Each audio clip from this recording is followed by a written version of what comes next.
सामान्य कैदियों की तरह नहीं था, मैं उन आतंकवादियों के साथ था जो जेल के अंदर भी बाहर नहीं जा सकते। उस पत्र की याद आई थी जब भगत सिंह ने अपने इसी प्रकार जेल में रहते हुए पत्र लिखा था अपने परिवार को, और उन्होंने इसी तरह वेदना व्यक्त करी थी। अन्याय खूब किया उसने, गाड़ी सीज कर दी, घर का सामान ले गए, घर पे ताले लगा दिए, मकान तोड़ने की कोशिश की, सारे वही स्क्रिप्ट है। राजस्थान को टॉप रैंक दी गई है भ्रष्टाचार के अंदर। ये बात एक खुद भ्रष्टतम मुख्यमंत्री है उसने भी बोला, अशोक गहलोत ने भी बोला। अच्छा। उसने कहा न्यायपालिका में जमकर भ्रष्टाचार है। अशोक गहलोत है ना, ये बहुत डरपोक, कायर, कमजोर आदमी, निराई डरपोक है, बहुत ही डरपोक है ये। इससे ज्यादा कायर मुख्यमंत्री आपने देखा नहीं होगा। शक्ति और सत्ता में वही लोग रहते हैं जो भ्रष्टाचारी हैं, जो बलात्कारी हैं, जो अपराधी हैं, वही ताकत में। राजस्थान सरकार के दो पक्ष है, एक बीजेपी आती है, एक बार कांग्रेस आती है। डकैत जाता है, दूसरा डकैत आ जाता है, फिर पहला डकैत जाता है, और पहले डकैत को पता है कि अगली बार को छोड़कर फिर हम वापस आएंगे। मेवाराम जैन के साथ राजस्थान की बीजेपी सरकार ने जमकर के मदद करी। 98% वकील इस भ्रष्टाचार का, इस गलत काम का हिस्सा नहीं। तो वो जो गोली पैर में मार रहे हैं ना, ये सिर में मार रहे हैं ना एनकाउंटर की, वो गोली वास्तव में उनके नहीं मार रहे, इन न्यायपालिका के लोगों के, सुप्रीम कोर्ट जजों के, हाई कोर्ट जजों के सिर में मार रहे हैं। तो न्यायपालिका देख नहीं रहा क्या? राजस्थान हाईकोर्ट के चीफ जस्टिस अंधा है क्या? क्या राजस्थान हाईकोर्ट के इतने सारे जजेस सब अंधे हैं क्या? दिखता नहीं क्या इनको? तो फिर आपने वो पत्र बाहर दिया कैसे? उन किसी अफसर के थ्रू के भेज नहीं सकते थे? उसमें कुछ लोगों की नौकरी चल जाएगी। इस पर बुक भी आने वाली है और आने वाले समय में आपको मूवी भी देखने को मिलेगी।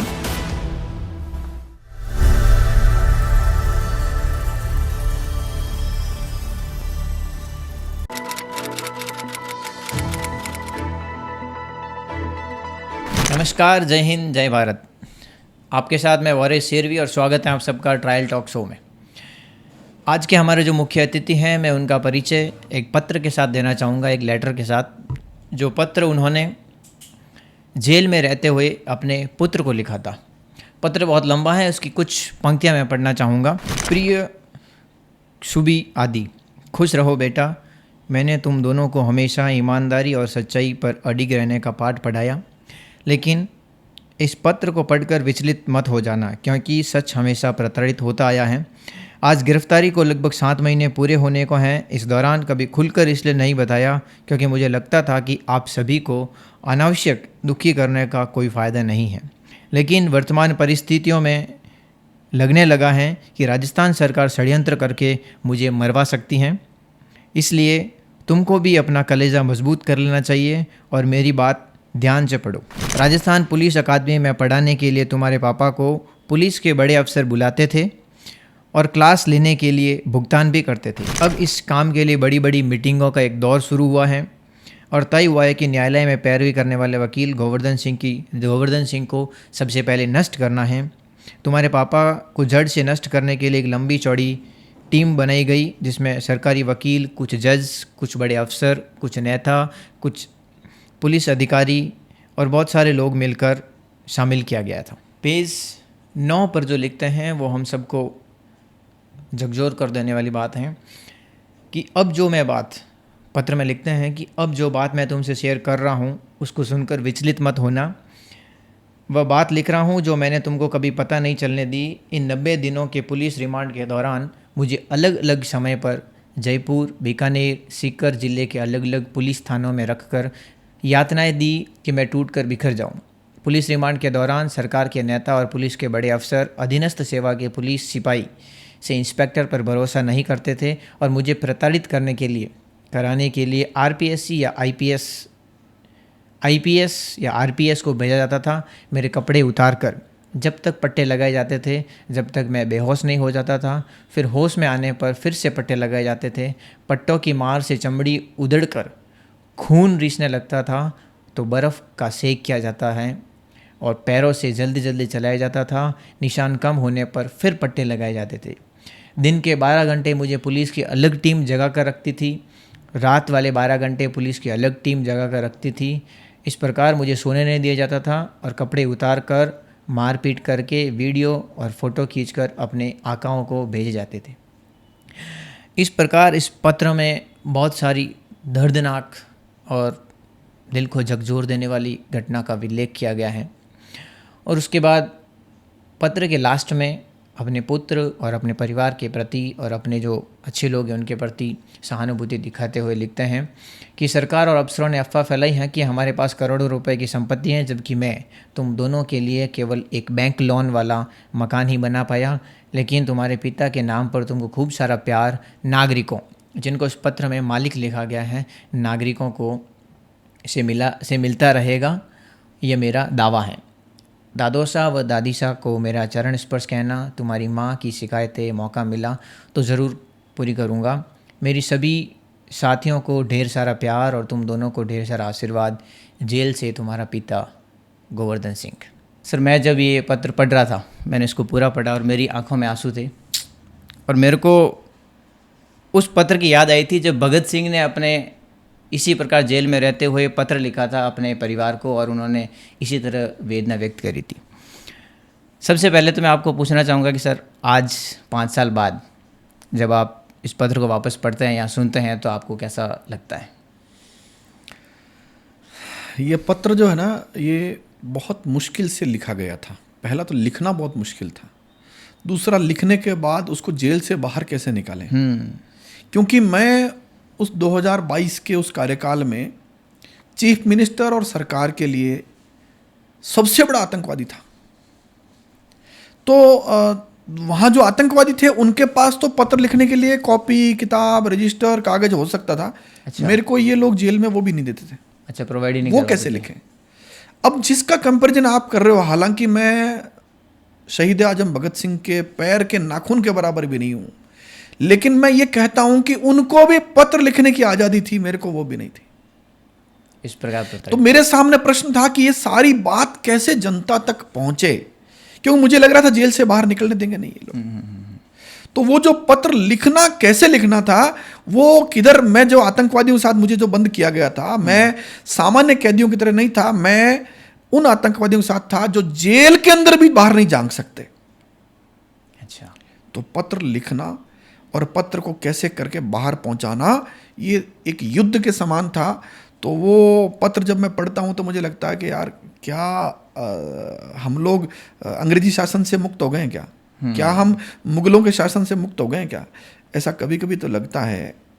और जनता के सामने मुझे लगता है कि आप राजस्थान की बात कर रहे हैं तो देश की बात करें तो राजस्थान के हर एक व्यक्ति को ये बात पता है कि कैसे एक चीफ मिनिस्टर नीचे गिरा, और नीचे नहीं, हद से ज्यादा नीचे गिरा।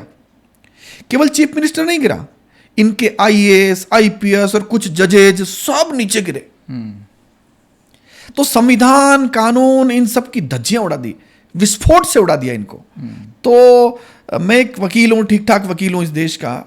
मेरे साथ अगर ये इन्होंने कर दिया है तो आप सोचिए जनता को तो इन्होंने डरा ही दिया होगा, बाकियों के साथ क्या कर सकते हैं। बिल्कुल, वही तो सबसे बड़ी बात है कि वकील, जिनको सबसे मजबूत एक पैरामीटर माना जाता है, उनके साथ भी अगर ये हो गया तो फिर आपने वो पत्र बाहर दिया कैसे? उन किसी अफसर के थ्रू के भेज नहीं सकते थे?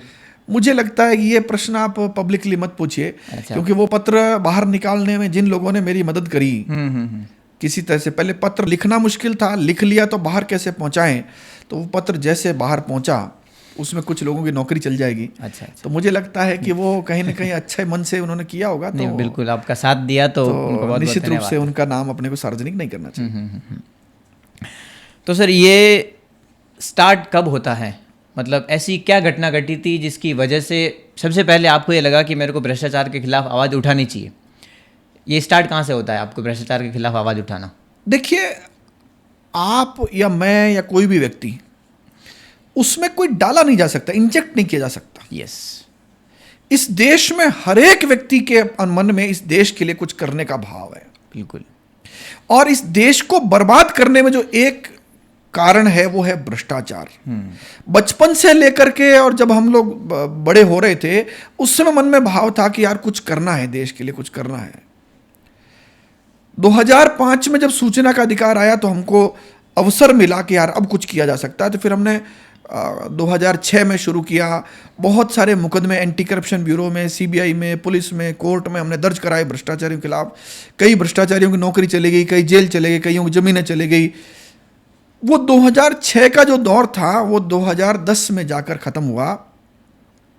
क्योंकि आप जो अभी बात कर रहे थे वो 2022 की कर रहे थे, ये 2022 की बात। लेकिन मैं बात कर रहा हूँ 2010 की। यहाँ 2 एपिसोड है। लेकिन उस टाइम तो आप वकील भी नहीं थे, हाँ, LLB भी नहीं करी उस थी। समय मैं एक व्यवसायी था, पंजाब राजस्थान दोनों स्टेट में मेरा काम था, सैकड़ों मेरे कर्मचारी थे। उसमें ये जो देशभक्ति का जो वायरस था वो अंदर हिलोरे मार रहा था, और ठीक ठाक सी स्थिति होने के कारण से हमने खूब जबरदस्त काम किया। 2010 में मुख्यमंत्री कौन था तो आपको ध्यान में आ जाएगा, वही मुख्यमंत्री जो 2022 में था। ये जो 2022 वाली स्क्रिप्ट है ना, ये इस अशोक गहलोत ने 2010 में ही लिख ली थी। 2010 में फरवरी से लेकर के मार्च तक के बीच में अनेकों मुकदमे अशोक गहलोत ने मेरे खिलाफ किए, अनेकों मुकदमे किए। ओके। और उन मुकदमों का परिणाम जब निकला 8 महीने बाद, हाई कोर्ट ने एक साथ सब मुकदमों को बिना मेरी गिरफ्तार, क्योंकि मैं फरार हो गया था, मैं इनको मिल नहीं रहा था, 8 महीने बाद सारे मुकदमे एक साथ हाई कोर्ट ने रोके और इनके खिलाफ एक्शन शुरू किया, पुलिस वालों के खिलाफ। तो ये 2010 वाला अशोक गहलोत का दांव, अन्याय खूब किया उसने। गाड़ी सीज कर दी, घर का सामान ले गए, घर पे ताले लगा दिए, मकान तोड़ने की कोशिश की, सारे वही स्क्रिप्ट है। 2022 में जो किया वही 2010 में किया इसने। अच्छा, ये कैरेक्टर ही ऐसा है। इसको मैंने कभी 2022 से पहले भी बोला होगा, आपने कभी देखिएगा, मेरे वीडियो मिल जाएंगे। इसको एक ही काम ढंग से आता, वो है झूठे मुकदमे करना। एक ही काम परफेक्शन से आता है। राजनीति में ये अपने विरोधियों के खिलाफ भी यही इस्तेमाल करता है। कोई अच्छा काम करना चाहता है उसके खिलाफ भी यही काम करता है। इसका कैरेक्टर यही है, झूठे मुकदमे करना। अगर 2010 वाले मुकदमे और 2022 वाले मुकदमे 13 साल बाद भी इसके जीन्स में प्रॉब्लम है, तो ये वैसा का वैसा मिलेगा। आप मेरी ड्राफ्टिंग देख लो, 10 वाले मुकदमों की ड्राफ्टिंग सेम, 22 वाले मुकदमों की ड्राफ्टिंग सेम, दोनों में कहानी भी सेम, दोनों में शिकायतकर्ता भी सेम। क्योंकि पूरे दोनों एपिसोडों का 13 साल का जो गैप था, उसमें राइटर, डायरेक्टर और सारे काम करने वाला अशोक गहलोत था। तो जो आपकी बात का जवाब यह है कि ये कहाँ से शुरू हुआ, तो शुरू नहीं होता है, अंदर ही कुछ प्रॉब्लम है इस देश के लिए कुछ करने की। ओके, बिल्कुल सर। ये तो आपकी जो आपका सोशल मीडिया पे हैं, तो आप जिस प्रकार से भ्रष्टाचार के खिलाफ आवाज़ अब भी उठाते हैं, ऐसा नहीं है। मैंने देखा कि कुछ लोगों के आपके कमेंट थे कि आप सिर्फ अशोक गहलोत के खिलाफ बोलते हैं, लेकिन अभी के रिसेंटली वीडियो देखे आप भजन लाल शर्मा के खिलाफ भी बोलते हैं। तो कोई पॉलिटिकल दबाव तो मेरे को लगा नहीं, लेकिन आपका क्या विचार है? देखिए, मैं किसी के खिलाफ नहीं बोलता हूँ। ये देखने वाले की नज़र है कि आप ग्रीन चश्मे से देखोगे तो उसको हरा हरा दिखेगा, नीले चश्मे से देखो तो नीला नीला दिखेगा, लाल चश्मे से देखो तो लाल लाल दिखेगा। प्रश्न यह है कि मेरा जो जीवन बचा है, उस बचे हुए जीवन में मैं राजस्थान और देश के जो नागरिक हैं, जिनको संविधान में मालिक कहा गया है, लोकतंत्र में मालिक कहा गया है, उनको शक्ति देने का काम कर रहा हूं। उनको इस देश के लिए कुछ कर देने का जो है, कर गुजरने का जो काम है, वो मैं करने की कोशिश कर रहा हूं।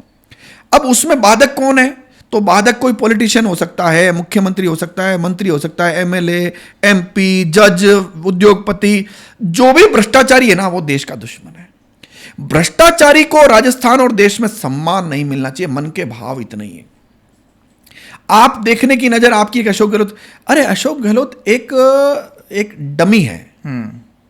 ऐसे जब भी सत्ता में आएंगे कोई भी व्यक्ति, इससे पूर्व जो आए वो यही धंधे करते थे, इसके बाद आए वो भी यही धंधे करेंगे। प्रश्न यह है कि जनता जागरूक नहीं है। इस बात का मैं शॉर्ट में जवाब देता हूं आपको। संविधान लोकतंत्र में जनता मालिक थी, बिल्कुल, और ये सारे लोग, अफसर, जज, नेता, ये सब लोग लोक सेवक थे। बिल्कुल, इसकी परिभाषा IPC यानी BNS में लिखी हुई है। यस, लोक सेवक, लोक और सेवक, लोगों का सेवक, सेवक अंग्रेजी में सर्वेंट। बिल्कुल, इतना आसान भाषा में कानून में लिख दिया गया है, लेकिन वो सेवक मालिक तब बन गए जब हम जो मालिक थे, जनता जो मालिक थी, उन्होंने अपने आप को मालिक मानना बंद कर दिया। यस, तो वो मालिक बन गए। वास्तव में क्या थे? वो सर्वेंट, सेवक थे। तो ये जो समस्या हुई ना, इस समस्या के लिए कुछ करना है, तो मेरे साथ जो है कहीं ना कहीं भरोसा है, विश्वसनीयता है, ईमानदारी है, सच्चाई है। इस ताकत से मैं जनता को एक परिवार के रूप में पिरो करके उस परिवार को शक्ति दूंगा, और शक्ति देने के साथ अन्य जो लोग हैं जिनको जरूरत है उनको सेवा भी करेंगे। बिल्कुल सर, इस मुहिम में बहुत सारे लोग आपके साथ जुड़े हुए भी हैं, जुड़ते भी रहेंगे। एक सर्वे है local circle and transparency of international India, उसकी जो 2019 की रिपोर्ट है, उसमें राजस्थान को टॉप रैंक दी गई है भ्रष्टाचार के अंदर, मतलब पूरे ऑल ओवर इंडिया में राजस्थान टॉप रैंक में आता है। उसमें जो सबसे ज़्यादा रेस्पोंडेंट हैं उन्होंने ये एग्री किया है कि हमने अपने केस को जीतते टाइम ब्राइब दिया है, मतलब उन्होंने खुद ने एडमिट करा है। तो ये जुडिशरी के ऊपर भी कहीं ना कहीं सवाल उठाता है। आपकी पहली बात का जवाब तो यह है कि राजस्थान भ्रष्टाचार में नंबर 1 है। यह बात उन्होंने सर्वे में कही है। आप वहां तक जाइए मत। आप तो राजस्थान के किसी भी गांव से अगर आप आते हैं, शहर से आते हैं, वहां पूछ लीजिए, भ्रष्टाचार का ऐसा आलम कहीं दूसरे राज्य में हो ही नहीं सकता, क्योंकि यहां जड़ में भ्रष्टाचार हो गया। अब जड़ से जितना तना निकला, तने के बाद उसमें डालियां निकली, डालियों में जो और डालियां निकली, वो सब भ्रष्टाचार के ही जनक हो गए। दूसरा जवाब आपका है न्यायपालिका में भ्रष्टाचार। तो मुझे लगता है कि वकील से आप पूछ रहे हैं बिल्कुल, और ऐसा वकील जो सच बोलने के रूप में मशहूर है। बिल्कुल, आपने अपने वीडियो में भी कहा है कि तो ये बात सच है कि न्यायपालिका में जमकर भ्रष्टाचार है। ये बात एक खुद भ्रष्टतम मुख्यमंत्री है, उसने भी बोला, अशोक गहलोत ने भी बोला। अच्छा, उसने कहा न्यायपालिका में जमकर भ्रष्टाचार है। उसने कहा वकील फैसले लिख के ले जाते हैं, जजों से साइन करा लेते हैं। अच्छा। उसने बोला कि मैंने मेरे जीवन काल में अनेकों हाईकोर्ट जज बनाए हैं। वो अलग बात है, उसने हाईकोर्ट जजों का नाम नहीं बताया। अच्छा, जो इस देश का भ्रष्टतम मुख्यमंत्री है वो खुद कह रहा है कि मैंने हाईकोर्ट जज बनाए। बिल्कुल। तो फिर अब आप मुझे बताइए, वो जज आज कहां हैं, कौन कौन है, उन जजों में से कौन सा जज सुप्रीम कोर्ट जज बन गया है? यह सार्वजनिक होना चाहिए था, जो नहीं हुआ। ये दुर्भाग्य की बात है। तो ये तो सर जो न्यायपालिका के प्रति हमारा जो विश्वास है या जनता का जो विश्वास है, उस तरह से एक तरह से विश्वास डगमगा जाएगा। और अब तो ये माना जाता है कि जब कोई भी रास्ता नहीं बचे, सारे रास्ते खत्म हो जाए, उसके बाद आपको न्यायपालिका जाना चाहिए, उससे पहले जाना नहीं चाहिए। इसको 2 टुकड़े में कर देते हैं। आज भी ईमानदार जजों के खत्म नहीं हुए। हाँ बिल्कुल, ये बात है। ये जो तंत्र में दीमक जैसे कुछ जज आ गए हैं, और वो कैसे आ गए हैं, मुझे लगता है कि ये सवाल जरूरत नहीं है। देश में खूब चर्चा हो रही है, कानून मंत्री बोल रहे हैं, प्रधानमंत्री बोल रहे हैं कि ये जो कॉलेजियम व्यवस्था है, उसमें जज का बेटा जज, जज का पोता जज, जज का दोहिता जज, जज का दामाद जज। और अभी तो तत्काल एक आपने अखबार पढ़ लिया होगा, जिस भ्रष्टतम मुख्यमंत्री ने अनेकों हाईकोर्ट जज बनाए, उसका दामाद भी जज बन गया, सीधा हाईकोर्ट जज, बिना एग्जाम, बिना इंटरव्यू, बिना किसी और के। तो ये जो परंपरा है जज द्वारा जज बनाने की, तो जिनको अशोक गहलोत जज बनाया, क्या वो अशोक गहलोत को ऑब्लाइज नहीं करेंगे? बिल्कुल करेंगे। तो जो भरोसा टूटने की आप बात कर रहे हैं, तो मनुष्य हैं, आप मनुष्य हैं, और मनुष्यों में से ही जज बनते हैं। बिल्कुल। तो मनुष्यों में, मुझ में जो विकार है, आप में जो विकार है, वही विकार जजों में भी है। तो वहां अच्छे लोग कैसे आएंगे? जैसी सोसाइटी वैसे जज आएंगे। बिल्कुल। अब उनमें भी जो अगर वर्स्ट क्वालिटी के जज आ जाएंगे, भ्रष्ट आ जाएंगे, तो वो जो दृश्य बिगाड़ेंगे, वो तो देखो बिगाड़ेंगे। बिल्कुल। लेकिन अब मैं फिर कह रहा हूं, आज भी जितनी भ्रष्टाचार से अन्य संस्थाएं समाप्त हुई है, उससे कम स्थिति अभी तक भी न्यायपालिका की है। यानी भ्रष्टाचार है, अपराधी टाइप के जज हैं, कंपैरिजन नेताओं के हिसाब से काम करने वाले जज हैं। अन्य संस्थाओं के कंपैरिजन में आज भी थोड़ी बहुत आस बची है, तो न्यायपालिका में बची। ओके, तो अगर इसको बनाए रखना है तो भ्रष्टाचार जो हो रहा है उसको कम करना जरूरी है। इसका बहुत अच्छा जवाब है मेरे पास। आपके गांव में, आपके शहर में, आपके मोहल्ले, परिचित, जानकार, रिश्तेदार में कोई व्यक्ति भ्रष्टाचारी है, भ्रष्टाचार से जमकर पैसा कमाया, प्रॉपर्टी कमाई है, आप क्या उसको इज्जत देते हैं? अगर इज्जत देते हैं तो वो और लोगों को प्रेरणा देगा, युवाओं को प्रेरणा देगा कि आप भी भ्रष्टाचारी बनिए। और अगर आपने इन भ्रष्टाचारियों को इज्जत देना बंद कर दिया, दुत्कारना शुरू कर दिया, उस दिन राजस्थान नहीं देश भर का दृश्य बदल जाएगा। लेकिन सर इसका एक नेगेटिव पॉइंट ये भी है कि जैसे जो लोग भ्रष्टाचार करके बहुत ज़्यादा पावरफुल बन गए हैं, अब उनके खिलाफ अगर कोई समाज में छोटा आदमी बोलता है, जैसे आपके साथ हुआ, वैसा उनके साथ भी हो सकता है। तो ये डर रहता है उनके मन में कि यार कहीं को हमको मार नहीं दे, हमारा परिवार को कुछ कर नहीं दे। अच्छा, मान लीजिए इस डर के साथ आप जी रहे हैं। इस जीने में आपने कौन से पहाड़ तोड़ दिए अब तक में? आप बेरोजगारी के बुरे से बुरे दौर में चल रहे हैं। बिल्कुल। आप एजुकेशन जो है पैसे वालों तक सिमट गई है, आप एजुकेशन नहीं ले सकते, आप कोचिंग नहीं कर सकते अगर आप पैसे नहीं है आपके पास, तो आपके हालात तो वैसे ही बुरे हैं। तो बुरे हैं तो देश के लिए कुछ कर गुजरने में क्या समस्या आ रही है? क्या कर लेंगे आपका? आप मुझे बताइए, आप इस देश के लिए कुछ करना चाहते हैं, 10 रुपए खर्च करके एक आरटीआई लगाना चाहते हैं, ये नेता बहुत कमजोर हैं, ये भ्रष्ट जज बहुत कमजोर है, भ्रष्टाचारी अफसर बहुत कमजोर हैं, ये जब एक गोवर्धन सिंह के बजाय 1000 गोवर्धन सिंह, 10,000 गोवर्धन सिंह, 10 लाख गोवर्धन सिंह खड़े हो जाएंगे तो ये भाग छूटेंगे, मैदान छोड़ के भाग जाएंगे सबको सब। ये हो सकता है, ये पॉसिबल है बिल्कुल। तो ये जो महिमा मंडन है ना भ्रष्टाचारियों को, वो बंद होना जरूरी है, ये मेरा कहना है। Obviously sir. इस पे सर अपन वापस आते हैं और उस केस का थोड़ा सा बताइए कि पहला जो केस हुआ था अशोक गहलोत के खिलाफ, एक जो रेप केस था, वो क्या था? देखिए, मैं ये इस केस के बारे में बताने से पहले बताता हूं आपको। अशोक गहलोत है ना, ये बहुत डरपोक, कायर, कमजोर आदमी है, निराई डरपोक है, बहुत ही डरपोक है ये। और इसका प्रमाण बताता हूं आपको। 31/3/2022 को एक कोर्ट ने कहा कि अशोक गहलोत और डीजीपी इनके खिलाफ एफआईआर दर्ज करो, इन्वेस्टिगेशन करो और फिर कोर्ट में फाइल पेश करो। ठीक है, मुझे बताओ, थोड़ा सा भी उसमें दाने जीता भी दम होता तो क्या करता वो, कि उस एफआईआर को दर्ज करता, इन्वेस्टिगेशन करके जनता को बताता भाई ये गोवर्धन सिंह ने झूठा मुकदमा कराया है, गोवर्धन सिंह जो वकील था जिस केस में, वो केस झूठा था। बिल्कुल नहीं किया उसने। इससे ज्यादा कायर मुख्यमंत्री आपने देखा नहीं होगा। क्यों? क्योंकि अशोक गहलोत को पता था कि इस गैंगरेप केस में मैंने गड़बड़ी की है, अगर जांच हो गई तो मुझे जेल जाना पड़ेगा। वो जो केस ये था कि एक सीकर जिले में रात को 2:30 बजे गैंगरेप, अपहरण, डकैती की घटना हुई। उस घटना की जांच में 29 लोग मुलजिम पाए गए, जांच चेंज हुई, सीआईडी में गई, 29 लोग पाए गए, फिर जांच चेंज हुई, 29 लोग पाए गए, फिर जांच चेंज हुई, 29 लोग पाए गए। 4 बार जांच हुई, डकैती का सामान बरामद कर लिया, मुलजिम डिफाइन कर लिए, जिन्होंने गैंगरेप किया उनके बयान हो गए, और अब केवल पकड़ने की बारी थी।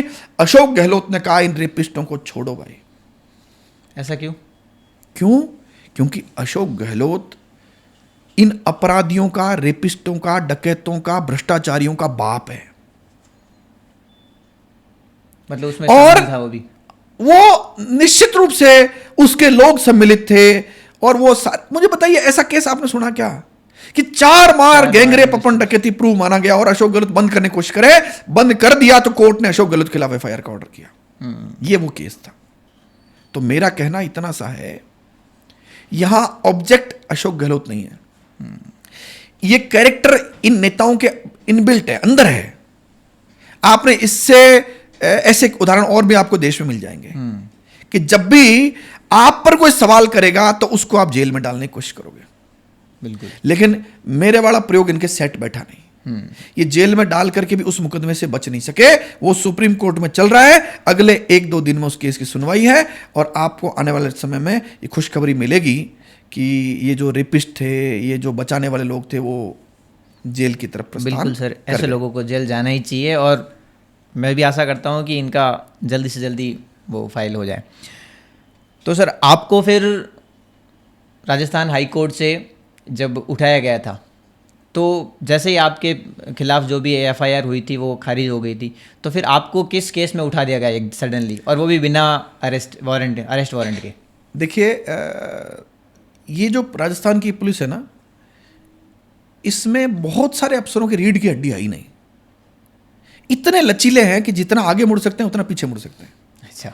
चीफ मिनिस्टर को खुश करना है, बोल डकैत बन जाओ, अपराधी बन जाओ, कुछ भी करो, चीफ मिनिस्टर को खुश करो, प्रमोशन हो जाएगा, आपको मनचाही पोस्टिंग मिलेगी, आप जनता को जमकर लूट पाओगे। तो वो जो काम है वो करने के लिए पुलिस तत्पर रहती है। आप अपवाद को छोड़कर पुलिस जो है ऐसा ही काम कर रही है, पोस्टिंग के लिए कुछ भी करा लो, गरीबों को मार लो, अन्याय कर दो, अपराध कर लो, जमीन खाली करा दो, जमीन पर कब्जा करा दो, ये सब काम जो है पुलिस परफेक्शन से कर रही है। अभी तक दृश्य बदला नहीं है। तो मेरा इतना सा कहना है कि न्यायपालिका में जब मेरे खिलाफ जिस ऑर्डर की वो बात करूं, उनके पास ऑर्डर नहीं था। ओके। बिना ऑर्डर के डकैतों की तरह मुंह ढक करके, अपराधियों की तरह ये एक मुझे उठाकर ले गए, वो SC/ST केस था। और SC/ST का ऐसा झूठा केस जो सरकार के ही एक RPS महिला ने कराया था। अच्छा, आपके खिलाफ? और अब तथ्य ये आए हैं कि उस महिला का सामने ये आ गया है कि उसका SC का प्रमाण पत्र ही फर्जी था। अच्छा, यानी वो SC की थी नहीं। और मेरे खिलाफ SC/ST मुकदमा और मुझे जेल में रख लिया इन्होंने। और ये गजब का मुख्यमंत्री अशोक गहलोत था और ये गजब की पुलिस गहलोत पुलिस थी। और वही पुलिस अब काम कर रही है नए वाले मुख्यमंत्री के साथ। अच्छा, वो केस था। तो फिर आपको उस थोड़े दौर का अपन जिक्र करते हैं जब आपको वहाँ से उठा दिया गया और फिर जेल, वो पहले पुलिस कस्टडी में रखा गया, तो उस दौरान क्या हुआ था? पुलिस कस्टडी में आपके साथ पुलिस ने कैसा बर्ताव किया था? आप मुझे बताइए, इतने समझदार तो आप हैं कि चीफ मिनिस्टर जिसको सबसे बड़ा दुश्मन मानता हो उसको अगर पुलिस कस्टडी में ले जाएगा कोई, तो उसका लाड तो करेगा नहीं। बिल्कुल। तो पुलिस के पास जितने पैतरे होते हैं किसी को टॉर्चर करने के, किसी को प्रताड़ित करने के, वो सारे फॉर्मूले अशोक गहलोत ने और उसकी पुलिस ने मेरे साथ अपनाए। पुलिस कस्टडी के बाद जब मेरे एक ही दिन में जमानत हो गई उस SC/ST केस में, तो इन्होंने दूसरे केस में ले लिया। अच्छा, दूसरे से एक ही दिन में जमानत हो गई, तीसरे में ले लिया। कुल मिलाकर मुझे 121 दिन तक पुलिस कस्टडी में रखा गया। ये राजस्थान नहीं, देश का बड़ा एग्जाम्पल हो सकता है। जिसने कुछ नहीं किया हो, केवल कोर्ट में वकील के रूप में आवाज उठाई हो, उसको 121 दिन पुलिस कस्टडी और टोटल 9 मंथ इसने कस्टडी में रख लिया। तो ये जो काम है, ये राजस्थान को जो सिरमौर बढ़ाया है भ्रष्टाचार में, तो मुझे लगता है उसका प्रमाण है जो मैंने आपको बता दिया। तो सर फिर जब आप अंदर थे, जेल के अंदर थे, तो आपको एक तिहाड़ से एक क्रिमिनल को बुलाया गया था, ऐसा क्यों था? देखिए, उस जमाने में कुछ IPS अफसरों को जिम्मा दिया गया गोवर्धन सिंह को फंसाओ। ओके। तो कैसे फंसाएं? तो बोले मर्डर केस कर दो। तो मर्डर केस में बोले मर्डर हुआ किसी का? बोले है ही नहीं, जिंदा है वो तो। बोले कर दो। जिंदा आदमी के मर्डर केस में FIR मेरे खिलाफ 302 की। ये है अशोक गहलोत। ओके।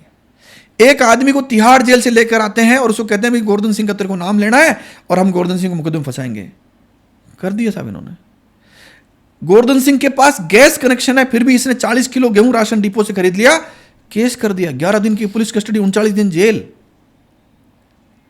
इसके पीछे एक बात कहूंगा, न्यायपालिका ने आंख बंद करी थी। न्यायपालिका के कुछ जज मिल गए थे। हालांकि अब उन जजों के खिलाफ हाईकोर्ट ने कंटेम्प्ट का नोटिस जारी किया, वो एक अलग बात है। लेकिन वो 9 महीने कौन कौन जज थे जो बार बार इन सब बातों को जानते हुए पुलिस कस्टडी और जुडिशियल कस्टडी दे रहे थे, उनकी जांच होनी चाहिए या नहीं होनी चाहिए? बिल्कुल होनी चाहिए। कोई करा नहीं रहा है। आपके माध्यम से मैं जनता को कह रहा हूं, नहीं करा रहा है। और वो लोग अनेकों गोवर्धन सिंह को प्रतिदिन फंसा रहे हैं झूठा। इन नेताओं के इशारे पर अपराध कर रहे हैं, जमीनों पर कब्जे करा रहे हैं, जमीनों के कब्जे खाली करा रहे हैं, गरीबों को खून के आंसू रुला रहे हैं, जांच नहीं करवा रहे। आपने भी CBI जांच की बहुत बार मांग करी। आपके जो समाज के, राजपूत समाज के जो लोग हैं, उन्होंने भी बहुत बार मांग करी। उन्होंने ये भी कहा कि हम अगर नहीं हुई तो आंदोलन करेंगे। देखिए, यहाँ राजस्थान में अनेकों सोसाइटीज़, अनेकों समाजों की संस्थाएं, अनेकों 29 तो MLA ने 28 MLA ने मांग करी है राजस्थान के कि भाई गोवर्धन सिंह के मामलों की CBI जांच कराइए। लेकिन CBI जांच के नाम पर ये बिदकते हैं सबके सब नेता अफसर। इनको लगता है क्या क्या पोल खुलेगी हमारी। मुझे ये बताओ कि क्यों नहीं करा रहे CBI जांच? इसलिए नहीं करा रहे, CBI जांच हुई तो जजों के नाम सामने आ जाएंगे, CBI जांच हुई पुलिस अफसर मारे जाएंगे, जेल चल जाएंगे, CBI जांच हुई तो अशोक गहलोत और उससे जुड़े हुए कई नेता मंत्री जो पिछली सरकार में थे वो जेल चल जाएंगे। अभी बोला है ना कि भजनलाल शर्मा, पंडित भजनलाल शर्मा सूट करता है, हम सबको सूट करता है, ये अशोक गहलोत ने बोला है ना। सूट इसलिए करता है कि अशोक गहलोत के कोई छोटा सा भी दर्द नहीं हो जाए, कांटा भी चुभ नहीं जाए, यह चिंता करने वाला काम है वो भजनलाल शर्मा कर रहे हैं, इसलिए सूट क्यों नहीं करे? इसके अलावा कारण बताओ, भजनलाल शर्मा क्यों सूट करते हैं उनको? तो भजनलाल शर्मा तो एक ऑपोजिट पार्टी में हो गए, फिर इनका क्या रिश्ता क्या है? ये तो देखने वाले हर आदमी बता दे क्या रिश्ता है। ये रिश्ता क्या कहलाता है, पता नहीं, कोई वो आता था सीरीज ऐसा था। तो उस सीरियल में ये रिश्ता इतना प्रगाढ़ है कि आपके जीवन में कितने भी रिश्ते, मित्र के, भाई के, पिता पुत्र के, बहन, सबके रिश्ते, उनसे बड़ा रिश्ता इनका आपस में होता है। तो बाकी तो आप अर्थ निकाल लेंगे, आप भी और ये भी कहा जाता है राजस्थान सरकार के बारे में कि अब तक का इतिहास रहा है कि राजस्थान सरकार के दो पक्ष है, एक बीजेपी आती है, एक बार कांग्रेस आती है, लेकिन कभी भी ये नहीं हुआ कि बीजेपी वालों ने कांग्रेस के प्रति कुछ बोला हो, कांग्रेस वालों ने बीजेपी के प्रति कुछ बहुत प्रकट बोल दिया हो। हाँ, ये बात आपकी सही है कि ये जो है डकैत जाता है, दूसरा डकैत आ जाता है, फिर वो पहला डकैत जाता है, और पहले डकैत को पता है कि अगली बार को छोड़कर फिर हम वापस आएंगे। तो 5 साल में जमकर लूटते हैं, फिर अगले 5 साल में दूसरे वाले जमकर लूटते हैं। अंतिम रूप से जनता को मारते हैं ये लोग, नागरिकों को मारते हैं, उन नागरिकों को मारते हैं जो वोट देते हैं। लेकिन वो बेचारे वोट दें किसको? ऑप्शन नहीं उनके ऑप्शन नहीं है, ऑप्शन नहीं उनके पास। ऑप्शन होता तो कांग्रेस बीजेपी दोनों को जनता जमीन में डाल देती। बिल्कुल, एक पार्टी करती है भ्रष्टाचार, फिर उसको छुपाने के लिए दूसरा और करती, इसीलिए तो राजस्थान नंबर 1 पे आ गया। सही बात है, बिल्कुल राजस्थान नंबर 1 पे आया नहीं, लाया गया है। और बहुत मेहनत करी नेताओं ने इसके लिए, बहुत मेहनत करी है नेताओं ने। ये है मेरा कहना। बिल्कुल। आप अपने कमेंट पढ़ते हो सर, जो जनता करती है? कभी कभार कोई देखे हो तो मुझे ध्यान नहीं, क्योंकि कमेंट्स की संख्या इतनी ज़्यादा होती है तो पढ़ नहीं पाता हूँ। कभी कभार देखता हूँ। मैं आपको एक कमेंट बताता हूँ कि एक अपने ही क्षेत्र का आदमी है, वो लिखता है कि सर आप बहुत अच्छा काम कर रहे हो, आपका बहुत शुभ चिंतक भी है वो। फिर वो लिखता है कि आप बहुत अच्छा काम कर रहे हो, आप किसी मुद्दे को उठाते हो और उसके कुछ समय बाद उस मुद्दे को लेकर आप गायब हो जाते हो, क्या आपको पैसा खिलाया जाता है, क्या होता है? इसका जवाब आपको देना चाहिए सर। मतलब किसी मुद्दे को जैसे उसमें एग्जाम्पल भी लिखा कि मेवाराम जैन के बारे में आपने मुद्दा उठाया, उसके बाद आप चुप क्यों हो गए? ये जो चुप हो गए, या जैसा आपका सवाल कमेंट में था कि साहब कहीं पैसा दे दिया हो, ऐसा कुछ हो, वो अलग बात है। अशोक गहलोत पूरे 5 साल में ढूंढ के मर गया कि कोई एक मामला मुझे गोवर्धन सिंह का मिल जाए। सारी शक्ति मुख्यमंत्री रूप में झोंक दी, एक मामला भी उसको मिला नहीं। दूसरी बात, मेवाराम जैन बाड़मेर का था, उसके बारे में अनेकों बार मैंने लिखा है, लेटेस्ट भी आपको कुछ दिनों में मिल जाएगी। कमेंट कब का मुझे पता नहीं। मेवाराम जैन के साथ राजस्थान की बीजेपी सरकार ने जमकर के मदद करी, नहीं तो मेवाराम जैन का बाप भी बाहर नहीं निकल सकता था। ये सार्वजनिक रूप से बोल रहा हूं ना। बिल्कुल। अगर मान लीजिए मुझे किसी ने सेटल कर दिया तो बोल सकता था क्या? नहीं, सही बात। किसी भी नाबालिग बच्ची के साथ गलत काम करने वाला व्यक्ति और उसका वीडियो हो, कानून में तो बच नहीं सकता। ये राजस्थान की अद्भुत सरकार ही उसको बचा सकती है। मेवाराम जैन जिस जगह से आता है, जिन लोगों से जुड़ा हुआ है, अशोक गहलोत उसके साथ है। और अशोक गहलोत ने बोला था कई हाईकोर्ट जज मैंने बनाए हैं। बिल्कुल। अब आपको मैच हो गई चीजें। बीजेपी ने जमकर साथ दिया। अशोक गहलोत का वो खास आदमी था, नाबालिग बच्ची के साथ गलत करते हुए वीडियो था, और हाईकोर्ट जज कई सारे अशोक गहलोत ने बनाए। ये उसका स्टेटमेंट था, सच है झूठ है मुझे पता नहीं, स्टेटमेंट था। तो वो कनेक्शन हो गया सारा। कौन डालेगा मेवाराम जैन को जेल में? कौन डालेगा? सभी डालने वाले तो इन भ्रष्टाचारियों के साथ है, बलात्कारियों के साथ हैं। और ऐसे अनेकों एग्जाम्पल अशोक गहलोत कार्यकाल में नहीं हुए, यहां भी हुए हैं। भजनलाल शर्मा के कार्यकाल में जयपुर में एक 13 साल की बच्ची के साथ घटना हुई। उस घटना में पुलिस ने और हाईकोर्ट ने उस बलात्कारी को बचा लिया। उस बलात्कारी के इन राजस्थान के अनेकों बीजेपी नेताओं के साथ फोटो है, और ये नेता उसके घर जाते हैं। नाम है रवि जिंदल। बिल्कुल, सुर्खियों में था अभी। मेरा कहने का अर्थ यह है, आपको लगता है बीजेपी आ गई, कांग्रेस आ गई, शक्ति और सत्ता में वही लोग रहते हैं जो भ्रष्टाचारी हैं, जो बलात्कारी हैं, जो अपराधी हैं, वही ताकत में। मुझे बता दीजिए पिछले 5 साल में जिन्होंने अपराध भ्रष्टाचार किया, आज वो कमजोर हो गए, ऐसा एक एग्जाम्पल ढूंढ के बता दीजिए। नहीं होता, नहीं मिलेगा। तो उल्टा ज़्यादा पावरफुल होता जाता है, और उनके खिलाफ जो आते हैं उनको फिर दबाते जाते हैं। बस यही बात है। बिल्कुल सही। तो अब हम जुडिशरी की बात करते हैं जहाँ पे बिल्कुल नहीं है। तो आपको क्या लगता है जुडिशरी को स्वतंत्र बनाने के लिए? अब वैसे तो हम कॉन्स्टिट्यूशन में पढ़ते हैं कि जुडिशरी स्वतंत्र है, लेकिन जिस तरह से भ्रष्टाचार के मामले आते हैं, हर स्टेट में चीफ मिनिस्टर होता है, वो अपॉइंट करता है और उसके बाद कॉलेजियम उसको अपॉइंट करती है। तो ये राजस्थान का तो अपन राजस्थान में रहते हैं तो एग्जाम्पल है, लेकिन हर स्टेट में ऐसा होता है। तो अब जुडिशरी को इंडिपेंडेंट बनाने के लिए क्या स्टेप लेना चाहिए? देखो, जब इनकी नियुक्ति हो उसी के साथ इनसे एक शपथ पत्र ले लेना चाहिए कि मैं रिटायरमेंट के बाद सरकार के किसी पद पर नहीं जाऊंगा। जो शपथ पत्र नहीं दे उसको जज ही मत बनाओ। जब आपकी मंशा है कि रिटायरमेंट होने के बाद मुझे कोई राज्यसभा में बना देवे, मुझे कोई सरकारी पद दे देवे, तो फिर वो आदमी सरकार को राजी करेगा कि नहीं करेगा? जो नियुक्ति देने वाला व्यक्ति उसको राजी करेगा कि नहीं करेगा? तो पहला काम तो ये किया जा सकता है। दूसरा काम यह है कि जजों की नियुक्ति में जैसे अशोक गहलोत ने कहा मैंने बनाया, वो कैसे बनाया मुझे पता नहीं, लेकिन देश में 5 लोग मिलकर के तय कर देते हैं कि आज के बाद ये सुप्रीम कोर्ट जज रहेगा। बिल्कुल। क्या वो 5 लोग मनुष्य नहीं है क्या? बिल्कुल। क्या उनके मन के अंदर अपने परिवार बच्चों के लिए करने का भाव नहीं है क्या?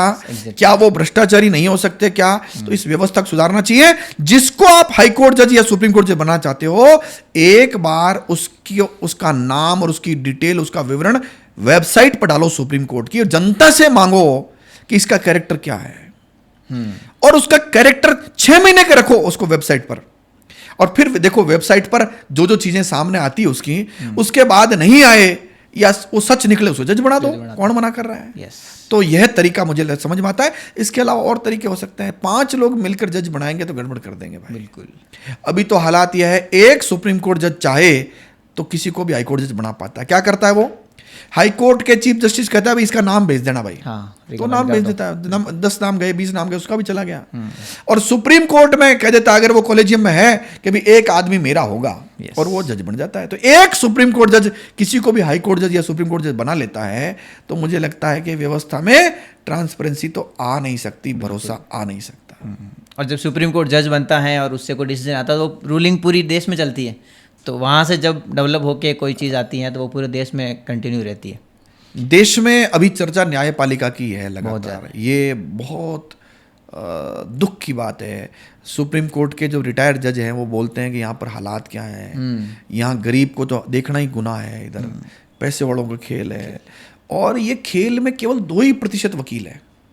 ये बात ध्यान सुनिएगा। सुप्रीम कोर्ट के जजों के साथ ये जो मिली भगत का खेल, नोट मिलने खेल, या जिन जजों के साथ होता है, पूरा न्यायपालिका का समुदाय, वकील भी उसमें शामिल है, वो बदनाम होता है। लेकिन मैं बहुत ईमानदारी से, बहुत जिम्मेदारी से कह रहा हूं, दावे के साथ कह रहा हूं, 98% वकील इस भ्रष्टाचार का, इस गलत काम का हिस्सा नहीं है। वो 98% वकील तो अपनी आजीविका के लिए संघर्ष कर रहा है, अपने बच्चों को अच्छे स्कूल में नहीं पढ़ा पा रहा है। 2% वकील है जिनका चेहरा चलता है, जिनका किसी न किसी जज के साथ भ्रष्टाचार से संबंध हो सकता है। 98% वकील उसका हिस्सा नहीं है। एक बार सर आपने डिसाइड किया था कि फिर मैं अभी आगे एडवोकेसी नहीं करूंगा? हाँ, मेरा निर्णय आज भी कायम हूँ।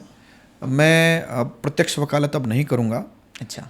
मैं केवल पब्लिक इंटरेस्ट के मामले जो है, या कोई जिसे मान लीजिए जिसमें कोई ऐसा है जिससे समाज को इफेक्ट किया जा सकता है, केवल उन मामलों में पैरवी करूंगा। इसके अलावा मैं पैरवी नहीं करूंगा, ये मैं निर्णय कर लिया। लेकिन मेरा ऑफिस है, मेरे लोग हैं वहाँ पर जो ईमानदारी से, सच्चाई से मेरी ही तरह वकालत कर रहे हैं, जम करके न्याय दिलाने की कोशिश कर रहे हैं। जो भी व्यवस्था उस व्यवस्था में तो वो लोग कर रहे हैं। मुझे ईश्वर ने वो शक्ति दी है कि मैं ऐसे अच्छे लोगों को संगठित कर सकता हूँ। वो संगठित रचना का जो काम है वो काम मैं कर रहा हूँ मेरी पूरी क्षमता के साथ, शक्ति के साथ। और शक्ति जब शब्द आया है तो बता दूं आपको कि वो जो नई रचना है उसमें भी एक शक्ति शब्द है। सेवा शक्ति परिवार, ऐसे एक परिवार की रचना की है जो शक्ति के साथ सेवा भी करेगा, लोगों की, जनता को जागरूक भी करेगा। वो सारे लोग खड़े हो गए हैं और काम करना शुरू कर दिया है। तो अभी जो लोग आपके साथ आना चाहता है, आपके साथ इस मुहिम में जुड़ना चाहते हैं, तो उनको क्या करना चाहिए? किस तरह से आपसे वेबसाइट अभी चल रहा है काम, वेबसाइट पर आप उसमें जुड़ सकते हैं, योगदान दे सकते हैं, सोसाइटी को अवेयर कर सकते हैं। उसमें वकील भी हो सकते हैं, लॉ स्टूडेंट भी हो सकते हैं, आरटीआई लगाने वाले भी हो सकते हैं, सोशल मीडिया पर काम करने वाले पत्रकार हो सकते हैं, जागरूक नागरिक हो सकते हैं, कोई भी व्यक्ति हो सकता है। और जो इस सोसाइटी को सर्व करना चाहता है वो अभी थोड़े दिनों में उसकी ऐप, वेबसाइट वगैरह वगैरह आपके पास मौजूद होगी। ओके, बिल्कुल सर। एक ज्वलंत मुद्दा है आरक्षण का। आरक्षण जब आया था तो ओरिजिनल कॉन्स्टिट्यूशन में जो एजुकेशनल रिजर्वेशन है वो नहीं था। उसके बाद फर्स्ट अमेंडमेंट से आया, सुप्रीम कोर्ट ने कई बार खुद के फैसले को बदला, फिर वापस आरक्षण लगा दिया।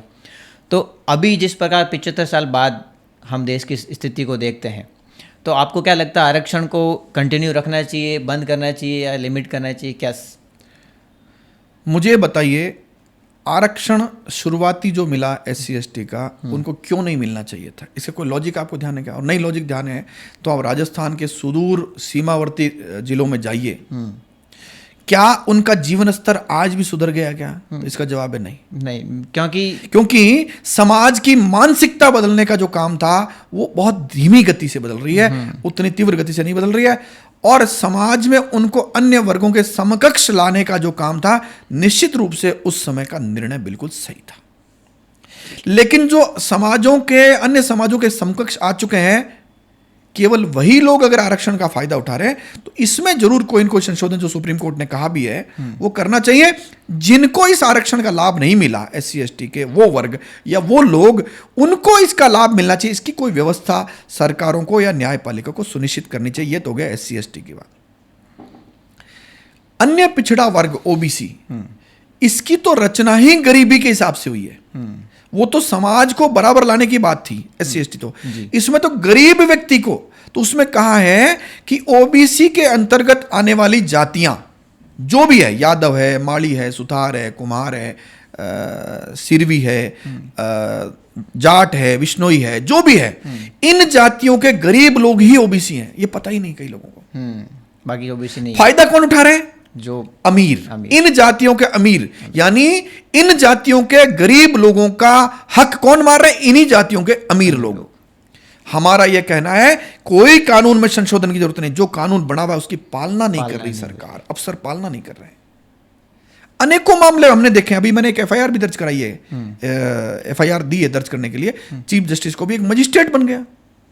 अच्छा, आप ताकतवर पिता की संतान थे, जज बन ही नहीं सकते। फर्जी OBC का प्रमाण पत्र बनाया, जज बन गए। फर्जी EWS का प्रमाण पत्र बनाया, जज बन गए। अरे ये अमीरों के लिए आरक्षण है ही नहीं। OBC और EWS किसके लिए है? जो गरीब है उनके लिए है। तो हक कौन मार गए? अमीर। हक किसका था? गरीब का था। तो ये आरक्षण के संबंध में मेरा मानना है। बिल्कुल। हर राजनीतिक ग्रुप का जो बहुत टॉप लेवल का जो लीडर है, वो कहता है कि आरक्षण कंटिन्यू होना चाहिए, और उसी राजनीतिक ग्रुप का जो सबसे नीचे लेवल का जो लीडर है, वो कहता है कि नहीं, आरक्षण हटना चाहिए। तो क्योंकि उनको पता है कि आरक्षण से हमारे लोग आ रहे हैं, और इनको पता है कि आरक्षण से हम आगे जा ही नहीं रहे। कोई नहीं, ये जो आरक्षण की व्यवस्था है, यह जिस उद्देश्य से लागू की गई थी उसकी पूर्ण पालना हो, ऐसा मेरा मानना है। बिल्कुल, तो सिस्टम बैठ सकता है। क्योंकि SC/ST आज भी सिर्फ 8% वो लोग हैं जो IPS IAS बन चुके हैं, मतलब सेंट्रल लेवल सर्विस में जा चुके हैं, जबकि इनका जो रिजर्वेशन है वो 22% है। तो कहीं ना कहीं ये लोग आरक्षण मिलने के बाद भी अपने रिसोर्सेज नहीं होने की वजह से आगे नहीं आ पा रहे। नहीं, आपका आंकड़ा थोड़ा गलत है। SC/ST के अंतर्गत आने वाली जातियों की जो कुल जनसंख्या है, उसके 3% लोगों को भी उस आरक्षण का लाभ नहीं मिला है। हाँ, वही, मतलब 8% लोग ही सेवा में है। सेवा में छोड़ दीजिए, मैं कह रहा हूं किसी भी प्रकार का लाभ नहीं मिला। 3% के अलावा 97% लोगों को लाभ मिला ही नहीं। वो जो 3% थे ना, आजादी के बाद उन्हीं लोगों को उस आरक्षण का लाभ मिला। 97% को मिलना चाहिए था, उन्हीं जातियों के 97% को, ऐसा मेरा मानना। ओके, बिल्कुल। तो एक सर ये भी है सबसे बड़ा कि मेंटेनेंस अभी जो चल रहा है, बहुत सारे कंट्रीज हैं, चाइना है, जापान है, कतार है, UAE है, इन कंट्रीज़ ने मेंटेनेंस को बंद कर दिया, या फिर एक रेयर कंडीशन में मेंटेनेंस देते हैं, या फिर वन टाइम देते हैं। भारत के अंदर मेंटेनेंस आज अगर देखा जाए तो एक बिज़नेस की तरह से लिया जाता है कि बहुत ज़्यादा अमीर आदमी है, उसके साथ शादी कर लो, फिर आप डाइवोर्स ले लो और आपको मेंटेनेंस मिलता रहेगा। इसका मिसयूज भी हो रहा है। 498A के केसेस भी बहुत सारे आ रहे हैं। सुप्रीम कोर्ट हर रोज़ डिसीजन देती है कि इसको कम करना चाहिए, इसका दुरुपयोग नहीं होना चाहिए। तो आपको क्या लगता है हमारे देश में मेंटेनेंस को किस तरह से व्यवस्था होनी चाहिए? देखिए, आप, मैं या मुझे देखने वाला कोई भी व्यक्ति अपने आसपास, अपने परिवार दोस्तों में देखिए, क्या दहेज लिया जा रहा है? इसका जवाब आएगा हाँ। जब दहेज लिया जा रहा है तो वो भूख कब मिटेगी इनकी? मिट ही नहीं सकती। कोई भी कानून जब बनता है, जब वर्स्ट सिचुएशन आ जाती है कि एक बेटी आपके घर में दहेज लेकर आई और दहेज के लिए उसके साथ जमकर के अन्याय हुआ, अत्याचार हुआ, तो कानून बनाया जाता है। कानून जब बनता है तो उसका दुरुपयोग भी होता है। लेकिन यह बात माननी ही पड़ेगी, आज भी दहेज लिया जा रहा है। हाँ बिल्कुल, दहेज तो एक पिता अपनी बेटी को पैरों पर खड़ा करने की बजाय दहेज इकट्ठा करने में लगता है, इससे ज्यादा दुर्भाग्य की बात नहीं है। 498A मेंटेनेंस, ये सब चीजें तो किसी भी कानून के दुरुपयोग का एक हिस्सा होता है। SC/ST का दुरुपयोग होता है, इस दहेज कानून का दुरुपयोग होता है, महिला संबंधी कानूनों का दुरुपयोग होता है। लेकिन क्या सच में दहेज के प्रति हमारा समाज जागरूक हो गया क्या? क्या दहेज लेना बंद हो गया क्या? और नहीं बंद हुआ है तो दहेज के प्रति लोभी जो लोग हैं उनको इस कानून का दंड मिलना ही चाहिए, नंबर 1। ओके। नंबर 2, जो महिलाएं प्रताड़ित करने के लिए झूठे मुकदमे करती है तो उनको झूठे मुकदमे करने के संबंध में भी तो कानून बना हुआ है, उनके खिलाफ वो कार्रवाई होनी चाहिए। समस्या तो कानून को लागू करने की है, कानून में कमी नहीं है, लागू सही हो रहा है कि नहीं हो रहा है। आज आप हम लोग रोजाना वकालत करते हैं तो देखते हैं कोर्टों में रेप के मुकदमे, छेड़छाड़ के मुकदमे, पोक्सो के मुकदमे, प्रॉपर्टी को लेकर झगड़ा हुआ, पोक्सो के मुकदमे हो गए भाई के खिलाफ। तो ये जो दुरुपयोग है ये होगा, कोई भी कानून बना दीजिए सख्त, दुरुपयोग हुआ। लेकिन कानून सख्त बनाने की जो मजबूरी होती है तभी बनता है दहेज, SC/ST चाहे महिला कानून। महिलाएं जब प्रताड़ित हुई तो इस कानून की जरूरत थी, लागू होगा तो दुरुपयोग भी होगा। लेकिन इसको जो लागू जिस स्वरूप में करना चाहिए उसी स्वरूप में लागू हो नहीं रहा है, इसलिए गड़बड़ियां हो रही है। दूसरी बात, एक महिला जिसने अपना सर्वस्व अपने पति को ससुराल वालों को दे दिया और अब उसको आपने घर से निकाल दिया, मुझे बताइए मेंटेनेंस क्यों नहीं देंगे आप शादी करके लाए ना उसको, उसने आपके घर में खाना बनाया, एक नौकरानी की तरह साफ सफाई करी, सब कुछ, तो मेंटेनेंस क्यों नहीं देंगे आप उसको? अगर वो सक्षम नहीं देना चाहिए, ऐसा मेरा मानना है। ओके। नहीं, कुछ क्रिटिक्स ऐसा भी कहते हैं कि एक तरफ तो हम बात करते हैं कि इक्वलिटी की, कि पुरुष और महिला दोनों समान हैं, और दूसरी तरफ जब डाइवोर्स हो जाता है तो फिर उसको मेंटेनेंस देते हैं। मतलब आप मेंटेनेंस दे के ये प्रूफ कर रहे हो कि महिला जो है वो असमर्थ है।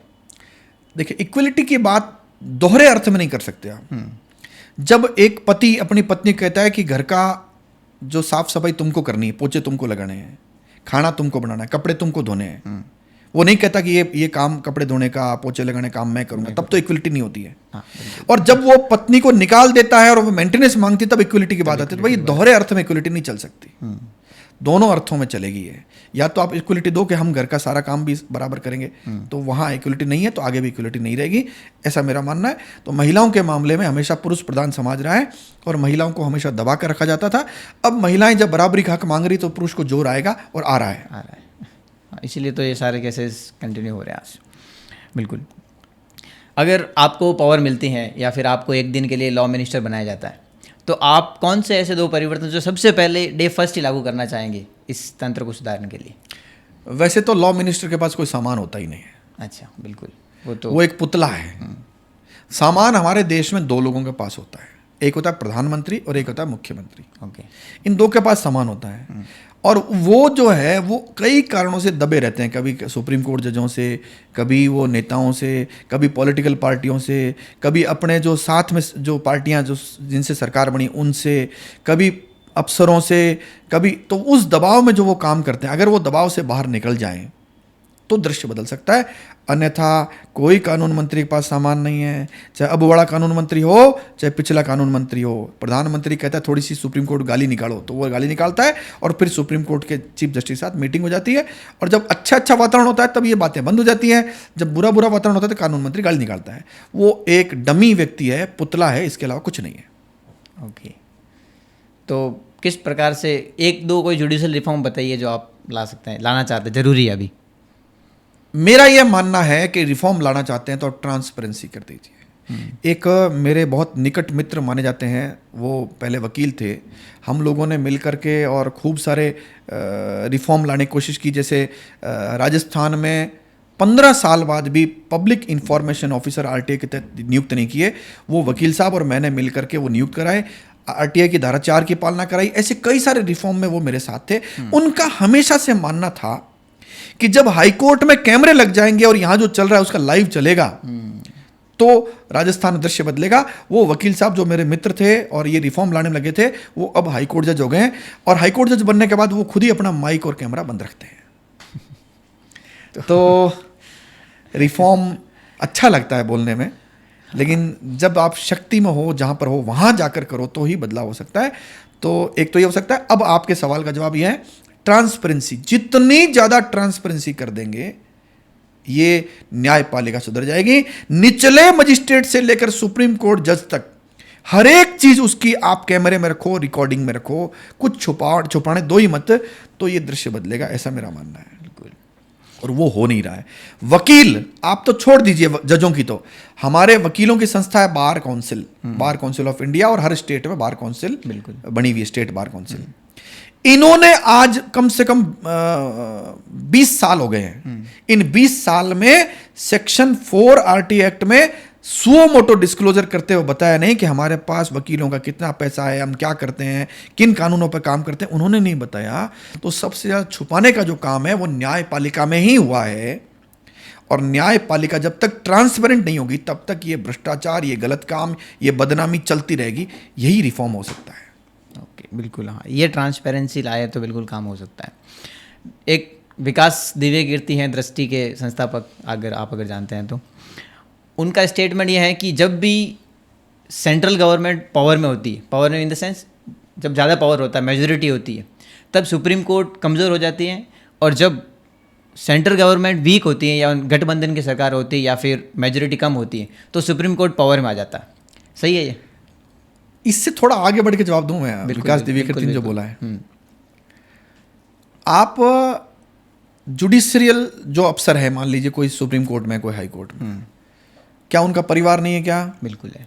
उनके परिवार के लोग कहीं अफसर नहीं है क्या? बिल्कुल। उनके परिवार के लोगों को माइंस नहीं चल रही है क्या? चल रही है। उनके परिवार के लोग और कोई गलत काम नहीं कर रहे हैं क्या? उनको कंट्रोल कौन कर सकता है? सरकार। बिल्कुल। और सरकार उनके चाबी भर के रखती है तो सुप्रीम काम चलता रहता है। ये होगी सरकार की बात। जब सरकार गठबंधन में होती है, ढुलमुल होती है, कभी भी गिर सकती है, तब वो ये काम नहीं कर सकते, वो बाकियों को राजी करने में लगे रहते हैं। कभी कोई परेशानी पैदा करता है तो वो इधर ध्यान नहीं दे पाते, तो इधर जब ध्यान नहीं दे पाते तो सुप्रीम कोर्ट के जज पावर में आ जाते हैं और वो सरकार के भी कान मरोड़ते रहते हैं। ये मुझे लगता है कि विकास दिव्य कीर्ति से थोड़ा आगे बता दिया। बिल्कुल, ये सच है। तो आगे जाके आपका कोई पॉलिटिक्स पार्टी ज्वाइन करने का है? ये 2006 से लेकर के अब तक मैं सुन रहा हूँ, मुझे खुद को पता नहीं है। 2006 में कहा गोवर्धन सिंह चुनाव लड़ेगा, 2008 में चुनाव आगे लड़ा नहीं। 2013 में फिर चुनाव आया, बोले गोवर्धन सिंह चुनाव लड़ेगा, बहुत जोर शोर से हुआ, अशोक गहलोत ने वो सब किया, विधानसभा में बहुत झगड़ा हुआ गोवर्धन सिंह को लेकर के, 13 बार चुनाव चला गया, लड़ा नहीं। फिर मैं जयपुर शिफ्ट हो गया वकालत के लिए, तो लोगों ने कहा हमको पता था जयपुर से लड़ेगा। फिर 2018 आ गया, लड़ा नहीं, बोले यार इसकी कोई बड़ी प्लानिंग है, ये मुख्यमंत्री बनना चाहता है। फिर 2023 आ गया, इस बार तो गोवर्धन सिंह का चर्चा शोर खूब था, तो बोले अब तो लड़ेगा ही लड़ेगा। 23 भी चला गया। तो मुझे लगता है कि ये चलता रहेगा, जब तक मैं जिंदा हूं तब तक ये चलेगा, चुनाव लड़ेगा। लेकिन मेरे एक मंशा जरूर है। वो मंशा क्या है? जनता को संविधान लोकतंत्र में जो माना गया मालिक, वो मालिक है और मालिक के रूप में दिखे भी, ये मेरी मंशा। इसके लिए कुछ भी करना पड़ा वो करूंगा। ओके। पिछले 20 साल के मेरे सार्वजनिक जीवन में यही किया है और आगे भी मैं आपको यही करता हुआ मिलूंगा, ये मेरा वादा है आपसे। एक आपका स्टेटमेंट है कि जब भी किसी का एनकाउंटर होता है तो वो एनकाउंटर की एक गोली तो जिसका एनकाउंटर होता है उस पर चलती है और दूसरी गोली न्यायपालिका के सिर पे चलती है। ऐसा क्यों? देखिए, कोई अपराधी है, अपराध किया है, उसको सजा कौन देगा? तो हमारे देश में व्यवस्था है, संविधान व्यवस्था है, न्यायपालिका देगी। लेकिन अभी पुलिस पकड़ती है और पकड़ करके उसके पैर में गोली मार देती है, या उसका एनकाउंटर कर देती है, या उसके पैर तोड़ देती है, ठीक है ना? और जनता ताली बजाती है, बोले साहब बहुत बढ़िया, बहुत बढ़िया काम किया है पुलिस। तो ये ताली है ना, ये ताली जनता पुलिस के लिए नहीं बजा रही है, ये ताली जो है उन न्यायपालिका के लोगों के प्रति है कि तुम न्याय नहीं कर रहे हो, इसलिए ये अच्छा काम कर रहे हैं। तो वो जो गोली पैर में मार रहे हैं ना, ये सिर में मार रहे हैं ना एनकाउंटर की, वो गोली वास्तव में उनके नहीं मार रहे, इन न्यायपालिका के लोगों के, सुप्रीम कोर्ट जजों के, हाई कोर्ट जजों के सिर में मार रहे हैं। फिर लोगों क्योंकि जब कानून फेल होगा ना तो ये दृश्य होगा, जनता भी राजी होगी। अब जब ये काम करेगी पुलिस, तो पुलिस तो नेताओं के इशारों पर काम करेगी। तो नेताओं के इशारे पर अगर 10 सही अपराधियों को मारेगी गोली, तो 90 गलत लोगों को जो नेताओं के निशाने पर उनको भी मार देगी गोली। तो वो तो अब चलेगा। तो ये न्यायपालिका का बड़ा सत्यानाश हो चुका है, ऐसा मुझे लगता है। इस कारण से ये सारी दृश्य पैदा हुए। नहीं तो दिख रहा है इनको पैर में गोली मार रहे हैं, और सबके एक ही तरह से पैर में गोली मार रहे हैं, सबके एक ही तरह का पट्टा बंधा हुआ है, और सबको एक ही तरह से पैदल लंगड़ाते हुए चला रहे हैं। तो न्यायपालिका दिख नहीं रहा क्या? राजस्थान हाईकोर्ट के चीफ जस्टिस अंधा है क्या क्या राजस्थान हाईकोर्ट के इतने सारे जजेस सब अंधे हैं क्या? दिखता नहीं क्या इनको? इनको अफीम रखकर फंसा रहे हैं।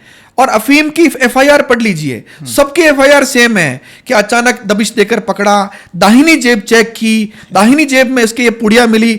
और सभी अपराधियों को दाहिनी जेब में मिलती है क्या? सही बात। अरे एफआईआर में कुछ तो लेफ्ट जेब में भी डालो सामान, खाली दाहिनी जेब में मिला। तो ये सब क्या न्यायपालिका को दिखता नहीं है? दिखता है, मजा आता है उनको। वो न्यायपालिका वाला काम तो कम करते हैं, सरकार क्या कर रही है उसका ध्यान ज्यादा रखते हैं। क्यों? क्योंकि मैंने पहले बता दिया आपको कि जब रिटायर होंगे तो 60 साल में 62 साल में रिटायर हो जाएंगे, फिर कहाँ जाएंगे? फिर तो सरकार चाहिए ना, नेता चाहिए ना, तो उस कुछ काम करेंगे तभी तो नेता हमारी मदद करेंगे। कई जज ऐसे जिनको सरकार पूछती नहीं, नेता पूछते नहीं, और वो भी नहीं पूछते किसी को, वो न्याय करने काम कर रहे हैं और न्याय का काम करते करते रिटायर हो जाएंगे, फिर कुछ ना कुछ अच्छा करेंगे समाज के लिए, ऐसा उनका मानना होता है। हमने अशोक गहलोत जी को भी इनवाइट करेंगे, तो जब वो आएंगे तो उनको आप क्या एक प्रश्न पूछना चाहेंगे? गहलोत साहब को आप ये पूछिएगा कि गहलोत साहब, आप किसी नेता के खिलाफ ऐसा करो जो आप करते रहे हैं, झूठे मुकदमे करना, चाहे वो मदेरणा हो, चाहे कुछ भी हो, सारे अपने पॉलिटिकल राइवलरी को मारा आपने, ही समझ में आता है। एक सामान्य नागरिक जो वकील के रूप में कोर्ट में पैरवी कर रहा था, आप नेताओं से भी ज्यादा रंजिश रखते हुए, आतंकवादी मानते हुए इतना क्यों नीचे गिरे? क्या दर्द था आपके? प्रॉब्लम क्या थी? असली प्रॉब्लम बताओ ना, एक्चुअल मामला क्या है? ये सवाल जरूर पूछिएगा उनसे। डन सर, श्योर, जब आएंगे तो पक्का पूछेंगे सर। तो अभी सर आपकी जो पूरी जर्नी रही है बहुत ही दुखद रही है, और आपने बहुत सारे चैलेंज किए और आपने अपने आप को उस तरह से डाला और अब भी हार नहीं मानी। तो आप इस पर कोई बुक लिख रहे हैं या कोई डॉक्यूमेंट्री लाना चाहेंगे, या किस प्रकार आप इसको जनता के सामने लाएंगे? देखिए, इस पर बुक भी आने वाली है और आने वाले समय में आपको मूवी भी देखने को मिलेगी। वकील पर बनी हुई कोई मूवी भारत में फेल नहीं हुई आज तक, और जैसे मेरे वाला एपिसोड तो आपको देखने को शायद ही मिलेगा कम। बिल्कुल। तो जल्दी ही आपको देखने को मिलेगी, ऐसा मेरा मानना है। ओके।